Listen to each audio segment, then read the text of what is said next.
The free press is under attack from many directions.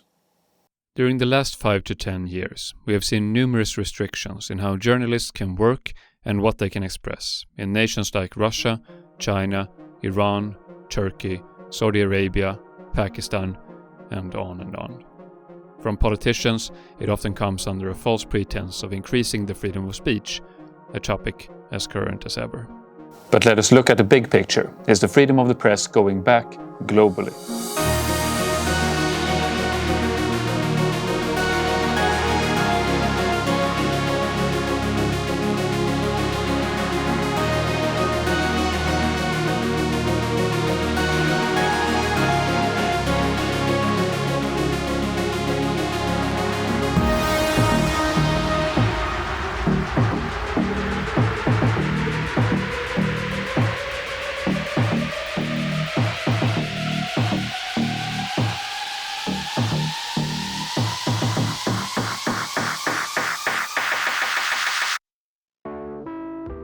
Reporters Without Borders compiles a yearly ranking based on 5 overarching criteria that we will come back to. This is the result in the 2022 report. The maximum score is 100, and every marker here indicates 10 points. The colors help us differentiate between nations. The highest scoring nations are in purple and blue, followed by green, then yellow, orange, red, and black. As we can see, we find the highest scores in Northern Europe, with Norway topping the list ahead of Denmark, Sweden, Estonia, and Finland. Most nations towards the top are European, with some exceptions. Costa Rica, New Zealand, Jamaica, the Seychelles, East Timor, Namibia, and Canada are all in the top 20. In the Americas, it is a mixed picture, while we see some reasonably high numbers in the north and the south, as well as spread out throughout Central America and the Caribbean. We also have very low numbers in Cuba, Venezuela, Honduras, and Nicaragua. The color scheme in Africa is right down the middle, most nations in yellow or green. We have a few nations better off in the south and in the west. Otherwise, it is more of an even spread, with Egypt and Djibouti worse off. Eritrea is towards the absolute bottom. In Asia, we find the worst off region in the Middle East. The light green of Israel stands out as a good result in this area, where most nations are in orange or red. Further east, we have more mixed colors, but with low numbers in China, Myanmar, and Vietnam. South Korea, Taiwan, Bhutan, and East Timor stand out as better off than most of their respective neighbors. But how has the picture changed over time? Let us compare this ranking with the 2014 numbers, 8 years prior. Here we mark all nations that had a positive development during that time period with green markers. One marker here indicates an increase with about 3 points. 23 nations have positive scores, with the largest changes in Somalia, Gambia, the Seychelles, Sudan, and Equatorial Guinea. Many of these still rank very poorly in their score, but they came from the absolute bottom of the list in 2014.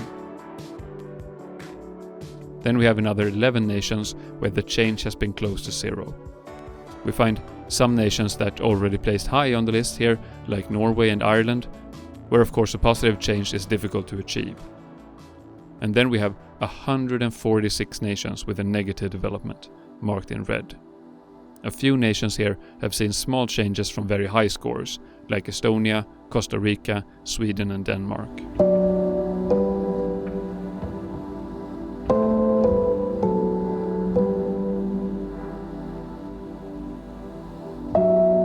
Some see small changes from a very low score, like Yemen, China, Cuba, North Korea, and Iran. And these are the 16 nations with the largest drops. Here we find some non-surprising nations like Afghanistan and Hong Kong. Also 2 European states in Poland and Andorra.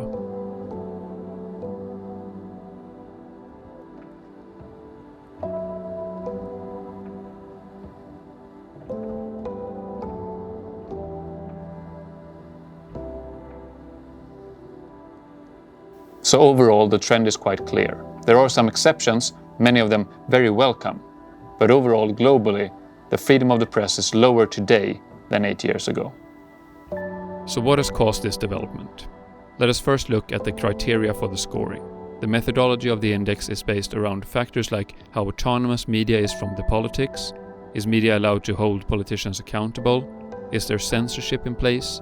Is information easy to access to all journalists? Can sources be protected from repercussion? Is violence against journalists punished? Is state subsidies and support accessible to all media? How prevalent is corruption? Is gender, class, ethnicity or religion playing a role in the freedom of individual journalists or media outlets? And how exposed are journalists to violence, arrest, intimidation, harassment and surveillance? Let's zoom in on a few examples, starting from the top-ranking nations. Let's start with Estonia. Placing 4th on the list, the Estonian media landscape is made up of both privately owned media houses, a public broadcaster, local media, and online news sources. There is also media catering to national minorities, in the case of Estonia, to its Russian-speaking population. Attacks from politicians against the media are rare, as is violence against journalists.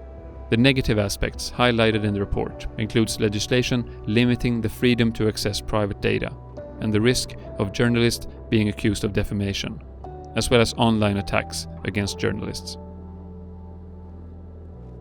Let us move on to the United States, in place 42 on the list. The report sees progress after President Trump left the White House, when contact between the political power and journalists has improved, and attacks on the media has been reduced.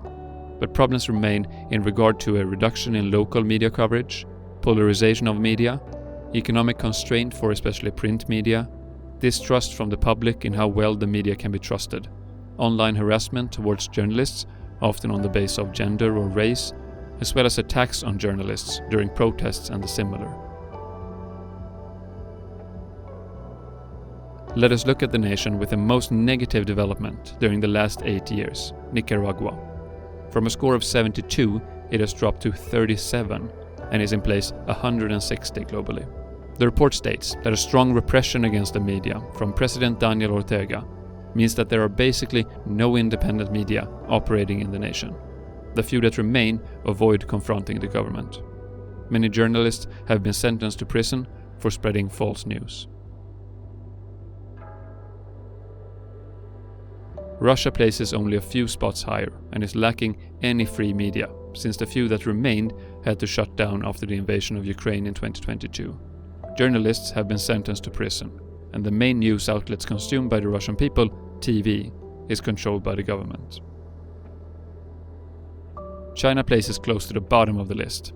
Media is fully controlled by the government, and journalists are under censorship and a high level of surveillance.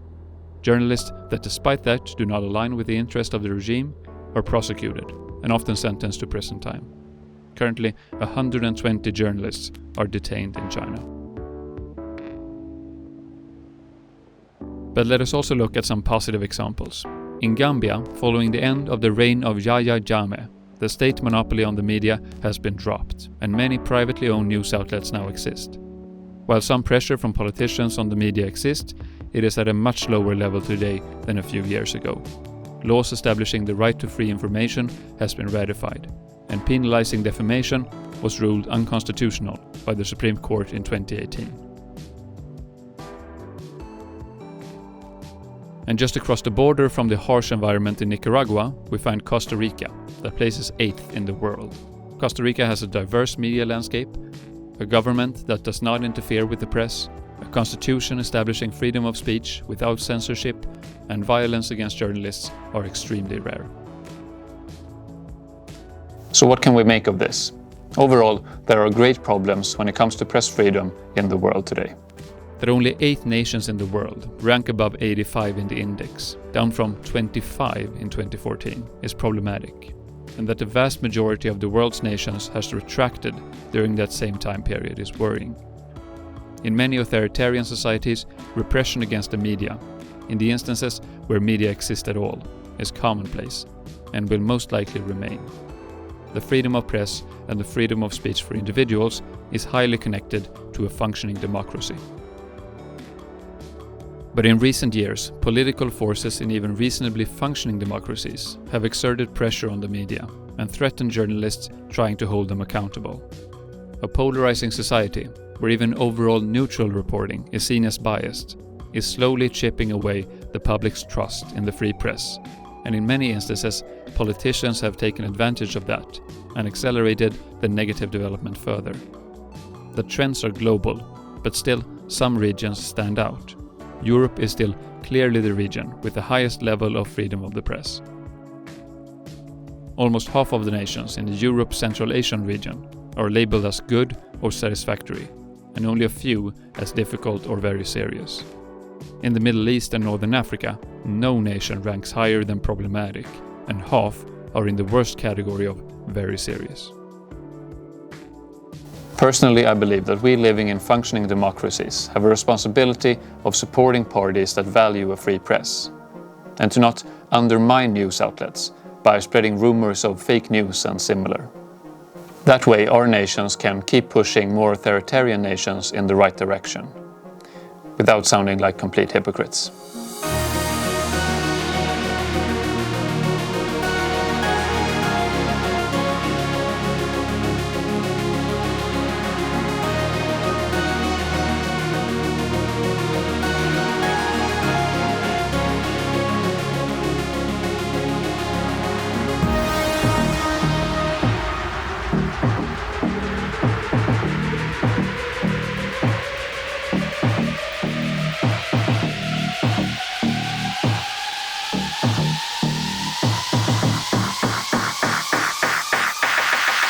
Please consider subscribing if you want to see more of my videos. Thank you so much for watching.